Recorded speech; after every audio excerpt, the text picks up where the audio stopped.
નમસ્તે વિદ્યાર્થી મિત્રો, આજે વાત કરવી છે ધોરણ 8 અને વિષય ગુજરાતીના ચેપ્ટર નંબર 15 અખંડ ભારતના શિલ્પીનું સંપૂર્ણ સચોટ સોલ્યુશન મેળવીશું.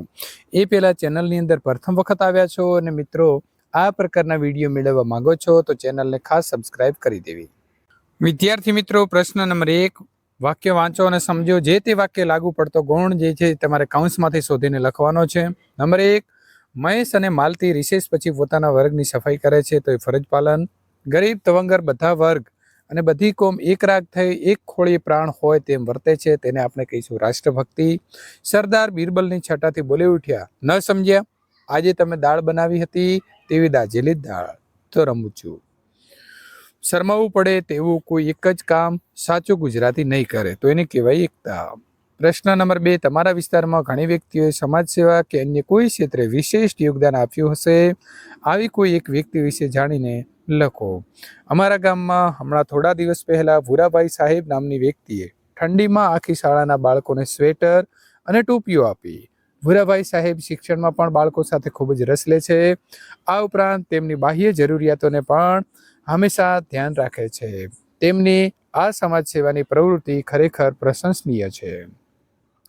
પ્રશ્ન નંબર 3, તમે ઘણા પુસ્તકો વાંચ્યા હશે. તે પૈકી કોઈ પણ એક પુસ્તક વિશે તમારે માગ્યા મુજબ માહિતી લખવાની છે. પુસ્તકનું નામ મિત્રો બાલસૃષ્ટિ તમારી શાળાની અંદર આવતી હશે અને તમારે અચૂક વાંચવી જોઈએ. લેખકનું નામ છે ગુજરાત રાજ્ય શાળા પાઠ્યપુસ્તક મંડળ. કિંમત 8 રૂપિયા છે. પ્રકાશન શ્રી પી ભારતી. વિષય આવશે બાળ સાહિત્ય અને પાત્રો આવશે બાળકો, પ્રાણીઓ અને પક્ષીઓ. તમે વાંચેલા પુસ્તકની કઈ ઘટના કે બાબત જે તમને ગમ્યું છે એનું વર્ણન તમારે અહીં કરવાનું છે. આ પુસ્તકમાં સુંદર વાર્તાઓ, કવિતાઓ, જાણવા જેવું વગેરે ચિત્રો સાથે વર્ણન કરેલું છે જે અમને બહુ ગમ્યા. તમે વાંચેલા પુસ્તકની કઈ બાબત, ઘટના, વર્ણન તમને ન ગમ્યા તો મને આ પુસ્તકની બધી જ ઘટના, બાબત અને વર્ણન ખૂબ જ ગમ્યા. વાક્ય વાંચો અને સમજો. જે તે વાક્ય લાગુ પડતો શબ્દ કૌંસમાંથી શોધીને લખો. ઉદાહરણ છે કે બારડોલીની લડતે બરાબર જોર પકડ્યું હતું તો પૂરજોશ. બારડોલી લડતની બધી જ જવાબદારી સરદાર સંભાળતા હતા, તેને કહીશું દોર. નાનું બાળક જોઈ વૈદરાજ શું કરવું શું ન કરવું તે વિચારવા લાગ્યા તો અવઢવમાં આવી ગયા.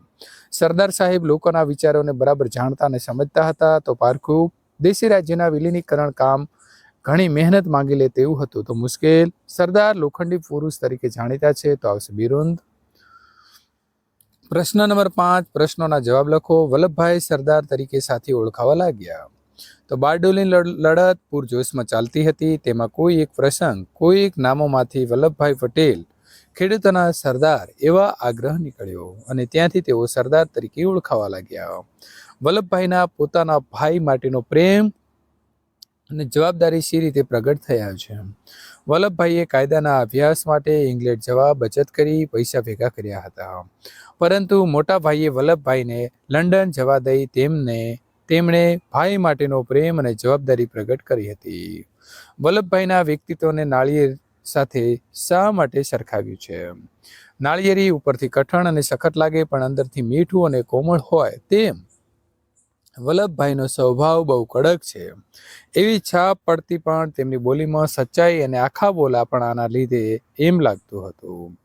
નંબર 4, જેલ યાત્રા દરમિયાન સરદારે સી યાતનાઓ વેઠી હતી? જેલ યાત્રા દરમિયાન સરદારને ઘોડાને ખપે એવું ખાવાનું આપતા હતા, લૂંટેરાની જેમ રાખતા હતા. એક કામળો જ જે છે તેઓ આપતા હતા. ગૃહપ્રધાન તરીકે સરદારની ભૂમિકા સી રીતે મહત્વની રહી? તો ભારતના અનેક નાના મોટા દેશી રજવાડાઓ હતા. આ રજવાડાના ઘણા રાજાઓ સ્વતંત્ર રહેવાના મનસૂબા ઘડતા હતા. તે રાજ્યનું વિલીનીકરણની કપરી અને મહત્વની જવાબદારી તેમણે નિભાવી હતી. પરંતુ પણ એટલે અને શબ્દોના ઉપયોગ થયો હોય તેવા વાક્યો એકમમાંથી એટલે કે પાઠમાંથી શોધીને લખો. પરંતુ ગાંધીજીને ભાષણ કરવાની વિનંતી કરવામાં આવી હતી, પરંતુ તેમણે ના પાડી અને કહ્યું હતું કે અહીંયાના સરદાર વલ્લભભાઈ છે એટલે તેઓ એકલા જ ભાષણ કરશે. પણ સ્વભાવના પણ બહુ કડક છે એવી છાપ પડતી, પણ એ તેમની સાચી બોલી, સચ્ચાઈ અને આખા બોલાપણાને લીધે એમ લાગતું હતું એટલે અહીંયાના સરદાર વલ્લભભાઈ છે એટલે તેઓ એકલા જ ભાષણ કરી શકે. અને વલ્લભભાઈના જીવનમાં બારડોલીની લડત ભારતના સ્વાતંત્ર્ય સંગ્રામની જેમ જ એક આગવું અને અનોખું મહત્વ છે. પ્રશ્ન નંબર 8, તમે શું કરશો? તમે રમતા રમતા પડી જાઓ છો અને લોહી નીકળે છે. અમે રમતા રમતા પડી જઈએ તો અમે અમારા મિત્રોને બોલાવીએ. લોહી નીકળતું હોય ત્યાં કપડું બાંધી અને આજુબાજુ કોઈ હોય તો ઘરે પહોંચાડવામાં મદદ માંગીએ છીએ. અમે તમારો મિત્ર શાળાએ સાયકલ લઈને ગયો છે. રસ્તે જતા તમારા મિત્રની સાયકલની અંદર પંક્ચર પડે છે. જો મારા મિત્રની સાયકલ પંચર થઈ હોય તો તેની સાથે સાયકલ લઈને ચાલતા ચાલતા પંચરની દુકાન સુધી જાઓ અને સાયકલ રિપેર કરાવી પછી તેની સાથે આગળ જઈએ. નંબર 3, તમે વાંચવા બેઠા છો. તે સમયે તમારો મિત્ર તમને રમવા બોલાવે છે. તો વાંચવા બેઠા હોય અને મારો મિત્ર મને રમવા બોલાવે છે તો હું વાંચવાનું પૂરું કરીને રમવા આવીશ એવું કહીશ. પ્રશ્ન નંબર 9, વાક્ય વાંચો અને સમજો.